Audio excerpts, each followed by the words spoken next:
¿En qué pantalla estoy? Déjeme ver en qué pantalla estoy. Bien, excelente. Ya.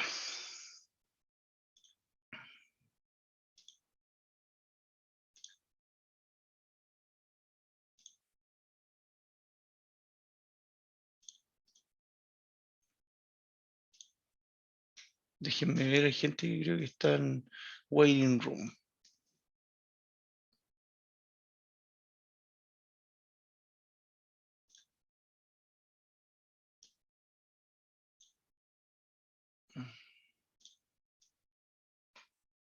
Bien, se ve, ¿no es cierto? Sí, profe. Estamos listos entonces. Oiga, ya, vamos a retomar, ¿no es cierto? Y esta vez, hoy día particularmente, lo que nos toca es cintura escapular y hombro. Em, no, es bien interesante lo que vamos a ver hoy día porque dentro de todas las articulaciones del cuerpo, el hombro es, ¿no es cierto?, una de las más interesantes. Yo creo que cada articulación del cuerpo tiene como su interés propio, su interés como medio particular. Pero yo diría que hombro es como bien interesante dado que sea una situación en que es un complejo articular. Y cuando digo un complejo articular es algo que está constituido por hartas cosas, denme un segundo, por hartas articulaciones. Y en ese sentido, justamente el hombro es, es la articulación que reúne todos estos aspectos de ser una articulación compleja. ¿Qué es lo que vamos a ver hoy día? Estos van a ser los contenidos. Vamos a ver las articulaciones, la musculatura y movilidad, que hace el grueso de esta clase. Ciertos aspectos cinemática, yo hoy le voy a explicar qué es el concepto de cinemática, ¿no es cierto? Para que usted pueda tenerlo en consideración, algo de cinética o dinámica. Y les quiero mostrar algunas cosas de electromiografía, ¿ya? Que yo las considero bien interesantes y bien útiles porque rompen algunos paradigmas de lo que uno, ¿no es cierto?, está trabajando, ¿ya? En ese sentido, vamos a partir mencionando lo siguiente. Bueno, el hombro, ¿no es cierto? Articulación del cuerpo, cuya finalidad, ¿no es cierto? Toda la finalidad de la extremidad superior es posicionar la mano en el espacio. Esa es la finalidad, y el hombro contribuye a eso. Entonces, dentro de la evolución humana, del movimiento humano inclusive, en el momento que nosotros nos estamos, el poder nosotros posicionar la mano en gran parte, todo el espacio que tenemos a nuestro alcance, a nuestro alrededor de nuestro cuerpo, es de las máximas expresiones de la evolución. ¿Por qué? Porque eso nos ha permitido movimientos como el deportivo, ¿no es cierto?, el lanzamiento de jabalina, mantener, ¿no es cierto?, ahora que se vienen los Juegos Olímpicos, en la anilla, una precisión muy elevada, como la que necesitamos, ¿no?, sentir el arco, y así sucesivamente. Entonces, finalmente un poco la articulación del hombro viene a permitir este juego de ser la primera articulación de extremidad, el complejo articular del hombro, ser la primera articulación, el primer complejo articular, el primer segmento que permite, ¿no es cierto?, posicionar la mano en el espacio, ¿ya? Y eso es tremendamente relevante, vuelvo a recalcar, porque es lo que nosotros nos permitió evolucionar como seres humanos como somos hasta ahora, ¿ya? Entonces, también es fundamental mostrar que cuando se pierde su funcionalidad, nosotros perdemos funcionalidad de hombro, es perder una funcionalidad en aspectos muy básicos de la vida diaria, ¿ya? Como por ejemplo, en simplemente, como se esto, colocarse o vestirse con un abrigo, como por ejemplo, lavarse los dientes. Entonces, como su función principal es posicionar la mano en el espacio, en el momento en que yo pierdo movilidad, en el momento en que yo no soy capaz de generar cierta movilidad, eh, pierdo, ¿no es cierto?, funcionalidad en actividades de la vida diaria, incluso tan sencillas como cepillarse el pelo o tomar agua. Y la idea de esta clase es que usted pueda entender en su magnitud general el complejo articular del hombro, para que, ¿no es cierto?, usted pueda entender las cosas necesarias de esta articulación para el momento en que, cuando se enfrente a aspectos patológicos, recuerde el funcionamiento normal, ¿ya? ¿Qué vamos a hacer? Vamos a, ¿cierto?, a ver 5 articulaciones las que están compuestas por el complejo articular del hombro. Primero tenemos que son 3 articulaciones verdaderas y 2 articulaciones falsas o fisiológicas. ¿Alguien me podría decir la definición de cuando nosotros hablamos de articulaciones verdaderas o falsas o fisiológicas? ¿Por qué se diferencian y son todas articulaciones nomás? ¿Se le ocurre alguna idea? ¿Lo ha escuchado? Esa es otra pregunta más clave. ¿Lo ha escuchado? Estoy viendo el chat por si alguien contesta por si acaso. ¿No? Profe, Diga. puede ser que las verdaderas tienen como un actor principal dentro de la articulación, que son como las más fundamentales, por decirlo así, y las falsas serían como un complemento al movimiento de la articulación del hombro. No necesariamente. En el caso de las falsas contribuyen harto al movimiento. Es prácticamente una definición anatómica. Una articulación es verdadera cuando está conformada por cartílago articular y una cápsula articular que lo integre. En cambio, las articulaciones falsas son movimientos entre otro tipo de tejido. Y acá podemos ver dos, la escapulotorácica y la subdeltoidea o subacromial, como quieran llamarla. Esas son falsas porque no hay cartílago articular que esté mediando la interacción entre los dos segmentos que se unen. ¿Ya? Y no hay una cápsula articular que rodee estos dos, y no hay líquido sinovial, y todo lo que usted conoce en articulación anatómicamente hablando. En la escápula torácica lo vamos a ver en detalle, los contactos son, ¿no es cierto?, entre la musculatura de la cara, ¿no es cierto?, anterior de la escápula con la parte posterior de la parrilla costal. Entonces no hay un contacto entre zonas de cartílago articular. Sin embargo, son tremendamente funcionales muchas veces y tienen tremendamente relevancia. Entonces, para que lo tenga claro, imagínese el complejo articular del hombro, que son 5 articulaciones, ¿no es cierto? Em, Dos son falsas o fisiológicas, y es bien interesante que se le diga falsa o fisiológica, porque justamente es fisiológica, es funcional en ese sentido. Entonces, vamos a partir un poco con las articulaciones fisiológicas o falsas, mencionándolas, después vamos a ir en detalle, ¿no es cierto? La primera, ¿no es cierto?, está la articulación espacio con el espacio escápulo-torácico, es decir, la escápulo-torácica, ¿ya? Es, como yo lo mencionaba, el posicionamiento de la escápula que vemos acá sobre la barriga costal. Obviamente no se lo imagine esto con posicionamiento solamente de tejido óseo, sino lo que nosotros tenemos ahí también es una cantidad importante de tejido muscular, de tejido conectivo probablemente laxo, pero todo eso y se conecta, es decir, la escápula está sobre la parrilla costal, la parte posterior de la parrilla costal, ¿ya? La segunda articulación que nosotros podemos tener, ¿no es cierto?, falsa, entre comillas, es el espacio subacromial, con su famosa bursa, ¿no es cierto? Hay harta discusión de esta articulación, pero por cómo se compone, si es un espacio realmente o una articulación, pero la mayoría de la gente, o la mayoría de los autores, mejor dicho, lo sigue considerando una articulación que contribuye a muchas cosas en su deslizamiento. Muchas cosas con su deslizamiento, quiero decir, ¿ya? Y en ese sentido, estas dos articulaciones contribuyen plenamente al movimiento del hombro, ¿ya? Si nosotros vamos ya ingresando un poquito más de detalle, podemos ver lo siguiente. Primero, el posicionamiento de la escápula. Nosotros podemos ver que la escápula está posicionada, ¿no es cierto?, a nivel entre T2 y T7 y está 6 centímetros lateral, ¿no es cierto?, a los procesos espinosos vertebrales. Ya, generalmente, obviamente, esto es dependiente de la anatomía de la persona, si es entrenado o no entrenado. Generalmente las personas que son deportistas, ¿no es cierto?, que tienen que trabajar mucho la rotación interna y que trabajar mucho pectoral, como por ejemplo son los nadadores, hay un desplazamiento lateral de la escápula, pero uno podría generalmente encontrarla en esa distancia, aproximadamente 6 centímetros, y entre los procesos T2 y T7, para encontrar su anatomía que usted, me imagino, ya conoce, ¿ya? Y bien interesante porque la articulación escapulotorácica yo diría que es de las más funcionales y más importantes, no sé si es difícil catalogar, no importantes, son todas importantes, pero sí de las más funcionales, que aporta más movimiento a lo que nosotros conocemos como el complejo articular del hombro, ¿ya?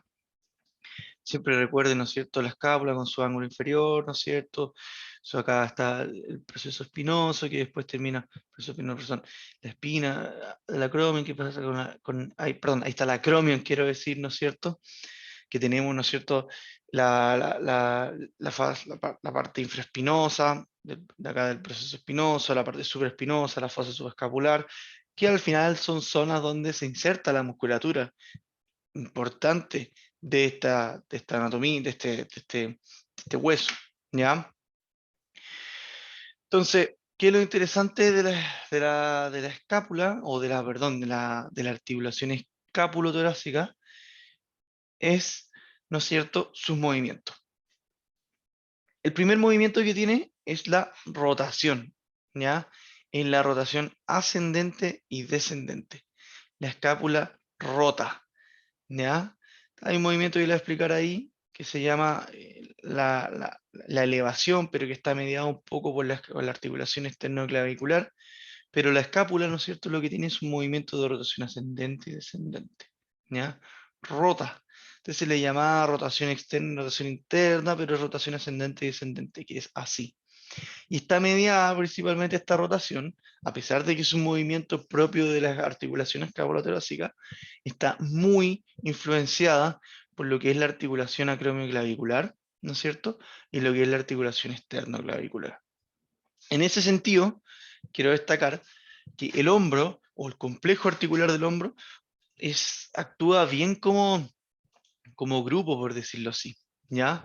En esa actuación como grupo, lo que ocurre finalmente es que, si bien está ocurriendo un movimiento de rotación ascendente de la escápula, hay un movimiento a nivel de la articulación acromioclavicular que permite esa rotación ascendente o descendente de la escápula. Lo mismo para este movimiento de elevación escapular. Existe la elevación escapular. La escápula se eleva, es decir, sube en el plano, ¿no es cierto?, frontal. Pero eso no es aislado, sino que está mediado por la articulación externoclavicular. Entonces, generalmente cuando yo hablo de los movimientos de la articulación escapulotorácica, estoy de manera intrínseca involucrando a las articulaciones externoclavicular y las articulación acromioclavicular, ¿ya? Porque si yo tomo esto desde una vista superior, para seguir, ¿no es cierto?, avanzando lo que es acá, y yo veo esto que está acá arriba, puedo puedo ver lo siguiente: puedo ver que la escápula, ¿no es cierto?, si lo corto, lo hago en un plano transverso, en un plano horizontal, puedo ver, ¿no es cierto?, que la escápula tiene un movimiento de protracción y retracción, que es la separación, la separación, ¿no es cierto?, de la escápula de la parrilla torácica. Es como que se levante y se vuelva, la retracción y la protracción. Y ese movimiento, que si bien nuevamente es un movimiento de esta articulación, que es la articulación fisiológica escapulotorácica, ¿no es cierto?, Eh, está mediado, ¿no es cierto?, por la articulación esternoclavicular. En resumen, los movimientos de la escápula se componen por su elevación, ¿no es cierto?, su rotación ascendente y descendente, y lo que nosotros conocemos como la protracción y la retracción escapular, en donde todos y cada uno de ellos está mediado finalmente por la articulación esternoclavicular y acromioclavicular, en su conjunto o de manera individual, ¿ya? Bien, hasta aquí con la articulación eh, escapulotorácica, tenemos que repasarlas todas. La idea es que lo vaya entendiendo, vaya paso a paso entendiendo un poquito cómo funciona eh, cada una de estas articulaciones, porque después todas estas articulaciones se resumen en un gran movimiento que es el ritmo escapulohumeral, ¿no es cierto? Entonces tenemos que tenerlas muy claras. Así que, nuevamente, ¿alguna duda, consulta, sugerencia? Profe, Diga. a mí no me quedó muy claro la diferencia entre la elevación y la rotación, por decirlo así, Perfecto, ascendente. sí. La elevación, mira, ¿estás viendo el mouse? Se ve el mouse, ¿no es cierto? Eso es Sí, claro. profe. El mouse, la elevación es así, en esa dirección. ¿Ya? La rotación es que yo roto. Ah, pero verdad que acá en PowerPoint puedo dibujar. Entonces, no se ría de mi dibujo, pero la elevación es en esa dirección. ¿Ya? Mientras que la rotación ascendente y descendente es en esa dirección. ¿Ya? ¿Se entiende, no? Yo obviamente son movimientos combinados, estoy a veces elevando y rotando. Cuando yo elevo, ¿no es cierto?, ocurre un levantamiento de la escápula, una ascensión de la escápula, pero cuando yo roto, el ángulo inferior empieza a girar. Son movimientos combinados igual. Ya, profe, ahora sí me quedó claro. Gracias. Perfecto. Y la protracción, ya, la protracción tiene que imaginarse la protracción que estamos desde un plano horizontal. Estamos viendo en términos más coloquiales esto desde arriba, ¿ya? La escápula lo que hace es separarse de la parrilla costal o acercarse a la parrilla costal en ese plano, ¿ya?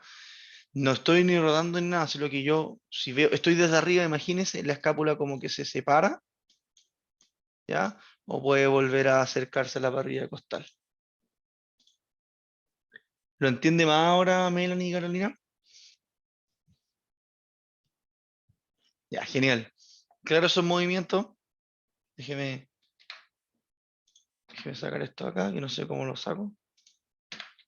Ahí está, no. No, ¿qué hice, Señor Jesús? Ahí estoy listo. Profesor, Diga. ¿y qué movimientos darían, qué movimientos específicos de la extremidad superior darían a un movimiento puro de ascendente o a un movimiento puro descendente? Un movimiento puro ascendente, un movimiento puro descendente. Es difícil porque la articulación el complejo articular del hombro es muy difícil que interactúe solo. Un movimiento clásico donde hay una rotación ascendente y descendente, todo el complejo articular del hombro es la separación de hombro y la aproximación de hombro, ¿ya? Que es un poco el más estudiado. Pero, pero así como puro, en donde yo digo, oh, estoy moviendo solo la escápula, puede ser quizás también cuando yo hago un ascenso del hombro, que es como que yo muevo, no sé si me están viendo en la cámara, pero elevo el hombro, ¿no es cierto?, a través de la acción del trapecio. Pero así, movimiento puro, puro, puro, puro, no se me ocurre en este minuto, sino que se me ocurre más los movimientos anatómicos como la separación de hombros. ¿Bien? Ya, gracias. Ok, gracias. Entonces, siguiente articulación, ¿no es cierto? Y la articulación esternoclavicular. Es una articulación compleja, ¿ya? Es una articulación que une el extremo medial de la clavícula, ¿no es cierto? O une, como dice ahí, el esternón con la clavícula en su extremo medial, con la escotadura clavicular. Y parte del borde superior del cartílago de la primera costilla. Entonces estamos viendo una articulación que se compone de lo siguiente. Tenemos, ¿no es cierto?, la clavícula, este hueso, forma de S, siempre recuérdelo, que llega, ¿no es cierto?, aparte del esternón, en particular cercano a la escotadura yugular, ¿no es cierto? Y en su parte, que es la escotadura clavicular, se une acá. Pero dada la proximidad, ¿no es cierto?, en donde yo tengo con la primera costilla también hay cierta interacción con la primera costilla en conjunto de la clavícula. Y todo esto se encuentra en una cápsula articular, ¿ya? Esa es la articulación internoclavicular. Tiene la característica que tiene un disco interarticular entre medio que facilita y es conocida por ser una articulación de tipo celar o silla de montar. ¿Cuánto grado de libertad o cuántos movimientos acepta una articulación que es celar o, o silla de montar?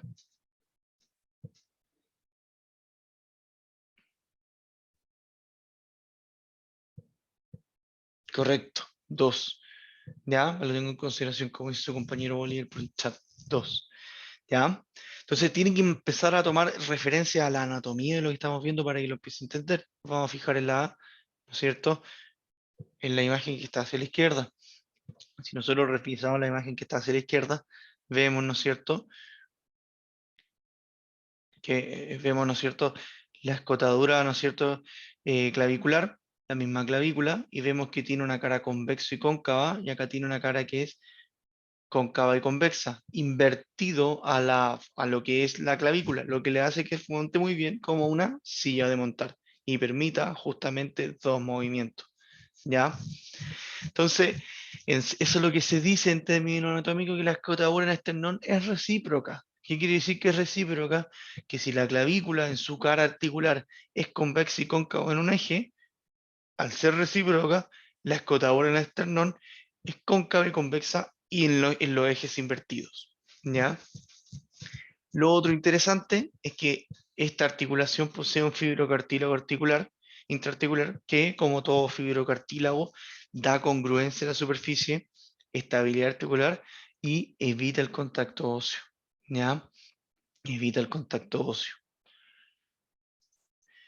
¿Qué es lo interesante? Que estos tejidos, ¿no es cierto? O sea, ¿qué es lo interesante desde el punto de vista del funcionamiento de los ligamentos? Es que son varios los ligamentos que están o que estabilizan la articulación esternoclavicular, ¿ya? Primero que todo están los ligamentos esternoclaviculares anteriores y posteriores, que son los ligamentos con mayor grosor o mayor estabilidad, ¿no es cierto? Son el ligamento que uno ve por acá, el ligamento esternoclavicular anterior, ¿no es cierto? Que va, como lo dice su nombre, del esternón a la clavícula. Hay un segundo ligamento que contribuye también a la estabilidad, que es el ligamento interclavicular, que va, ¿no es cierto?, de la carilla articular o de un borde de la carilla articular de la clavícula, ¿no es cierto?, a la otra clavícula. Así. Y, ¿no es cierto?, tenemos un tercer ligamento, que es el ligamento costoclavicular. Usted recuerde, ¿no es cierto?, en esta articulación esternoclavicular también hay contacto articular con la primera costilla, con la primera parte, con parte de la primera costilla cuando se articula con el esternón, ¿no es cierto? Y tenemos un ligamento que se llama costoclavicular. Esos tres ligamentos son los engrosamientos de cápsula más potentes, los engrosamientos de cápsula que le confieren la estabilidad pasiva a esta articulación, ¿ya? Y para contribuir aún más a la estabilidad de esta articulación desde un punto de vista pasivo, lo que nosotros también tenemos es un disco articular. Y este disco articular, ¿no es cierto?, lo que nos permite es mejorar la congruencia. Todo esto mencionado, de aquí para arriba, ¿no es cierto?, es la estabilidad pasiva, porque después nosotros tenemos variados músculos que contribuyen a la estabilidad activa, que son los músculos esternocleidomastoideo, el esternotiroideo y el esternoioideo. ¿Ya? Viendo anatomía ahora, vamos a los movimientos. Pues. Este sistema, por supuesto, que tiene movimiento, ¿ya? Y tiene dos movimientos: elevación y descenso, y retracción y protracción, también de la articulación. Y tiene un tercer movimiento, ¿ya? Un tercer movimiento que se considera, o sea, un tercer nuevo plano de movimiento, pero ahí se lo voy a explicar en detalle, que es la rotación posterior. Pero quedémonos con estas dos: elevación, descenso, retracción, protracción, en los ejes que están ahí. Es bastante sencillo. Si yo tengo una articulación silla de montar, significa que va a elevarse por un lado, va a descender por el otro. Eleva, desciende. También yo puedo esto en otro plano llevarlo hacia posterior o que vaya hacia anterior. Y además tengo una rotación posterior tremendamente importante. Después vamos a ver, es una rotación axial de la clavícula. Es interesante porque este movimiento de rotación axial no ocurre normalmente, no ocurre, por decirlo así, en una articulación silla de montar convencional, pero particularmente la articulación externoclavicular sí tiene esta rotación posterior, ¿ya? Dada por la estructura anatómica de sostén que tiene. En otra articulación tipo silla de montar, una rotación posterior podría llevar a la luxación de la articulación. Bien. Esternoclavicular, ¿estamos ok?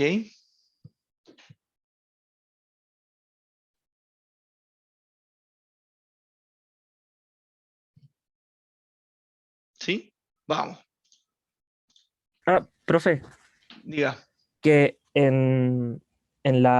cuando nombró los ligamentos habló del esternoclavicular anterior, Ujú. pero ahí en el dibujo también aparece el posterior. ¿Eso es un estabilizador como menos importante, por decirlo así, o que tiene menor relevancia la articulación de estabilización? No, ambos tienen igual relevancia, solo que acá en verdad sale la anterior. La fecha va a la anterior, quizás no se entiende un poco, porque el posterior, por el corte de esta imagen, no se puede ver. Ya el posterior justamente está por posterior. Pero los dos tienen alta relevancia. El anterior es un poco el que mayor engrosamiento tiene, pero son los dos los que le confieren la mayor estabilidad pasiva. Ya, profe, gracias. Bien. Acromio clavicular. Es una sinovial artroideo plana, ¿ya? Es considerada falsa, perdón, es considerada verdadera, perdón, porque es una articulación sinovial, ¿ya? Plana. ¿Qué quiere decir eso? Que yo me enfrento a una articulación que solo podemos ver deslizamiento. ¿Qué ocurre, no es cierto, con un poco los estabilizadores pasivos de esta articulación? Ocurre lo siguiente. Primero tenemos la cápsula articular, que es un buen engrosamiento de la articulación acromioclavicular. Y tenemos varios ligamentos. Primero está el ligamento acromioclavicular, ¿ya? Que es, ¿no es cierto?, el ligamento que va acá, un engrosamiento de la cápsula en sí. Después tenemos el ligamento coracoclavicular, ¿ya? Y este ligamento coracoclavicular está dividido en dos haces, o en dos, el trapezoide y el conoide, coracoclavicular. Y después hay un último ligamento, que es el coracoacromial, que en verdad no se considera un ligamento porque es un ligamento de una misma estructura ósea, no se considera un ligamento articular, porque usted comprenderá que el proceso coracoide, ¿no es cierto?, es parte, al igual que el acromion, de la escápula. ¿Qué significa eso? Que estoy denominando a un ligamento que va desde una misma estructura ósea a una misma estructura ósea. Para efectos prácticos, pero por el tipo de tejido también sí es considerado un ligamento, ¿ya? O sea, por un lado, por definición anatómica no lo es, pero por característica histológica, el coracoacromial sí se comporta como un ligamento, ¿ya? Y estos son los cuatro que le dan la estabilidad pasiva, ¿no es cierto?, a a toda articulación acromioclavicular. Entonces, en ese sentido, lo que uno puede revisar, ¿no es cierto?, en esto es lo siguiente. Puede ver que tengo 4 ligamentos, 3, uno subdividido, que le confiere la estabilidad. Y es bien interesante lo de la articulación acromioclavicular, porque si bien es una articulación plana que promueve movimientos pequeños, lo que yo puedo ver es que sus movimientos pequeños contribuyen a ciertos movimientos escapulotorácicos mayores. ¿Ya? ¿Me van siguiendo con eso, no? Para que me entiendan un segundito. Porque miren lo que hicimos. Estamos en la acromioclavicular, pero de repente, pum, aparece la articulación escapulotorácica. ¿Ya? Sí. Tiene movimientos pequeños, pero que contribuyen a los movimientos generales de la escápula torácica y la escápula en general. Entonces, muchos movimientos, como por ejemplo el de elevación, el rotación descendente, ascendente de la escápula, están acompañados de deslizamientos de la articulación acromioclavicular. ¿Qué quiere decir esto? Que la articulación acromioclavicular en sí genera movimientos, sí, pero es una articulación por sobre todo que contribuye a la movilidad de otras articulaciones. La esternoclavicular es una articulación que genera movimientos per se. Tiene un movimiento definido porque es silla de montar y todo. Pero acá, sin la acromioclavicular que genera deslizamiento, yo no podría realizar, ¿no es cierto?, movimientos de rotación ascendente-descendente, retracción escapular y todas esas cosas. En cada momento que hay una elevación escapular, una rotación ascendente o descendente, una protracción de rotación, hay deslizamiento a nivel de la acromioclavicular. Sin esos deslizamientos, probablemente ese movimiento sea tremendamente limitado. Entonces, cuando yo en su contexto tomo las articulaciones acromioclavicular, esternoclavicular y escapulotorácica, puedo empezar a ver que funcionan en un conjunto. Funcionan en un conjunto que permiten la movilidad escapular. Y eso es lo más importante de las 3 articulaciones, que cada una por separado aporta movimiento, pero todas en su conjunto permiten que la escápula pueda moverse en distintos planos y direcciones en el espacio, a nivel por sobre la parrilla costal. ¿Ya? ¿Se entiende?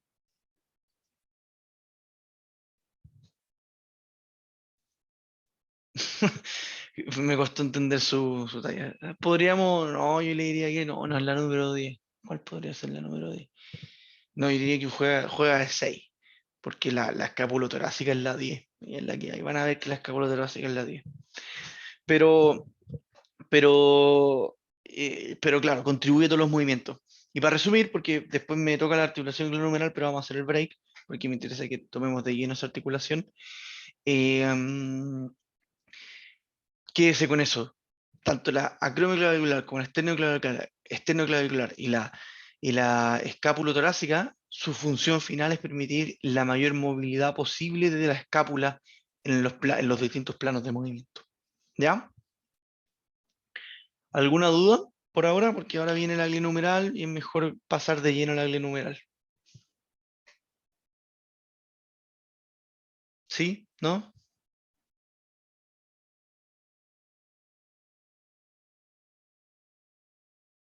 Ya. No, profe, no hay duda. Entonces vamos a hacer el stop share y nos vemos a las 9:30. ¿Ya? Ya, Ya, profe, profe, gracias. gracias. Listo, chao, chao.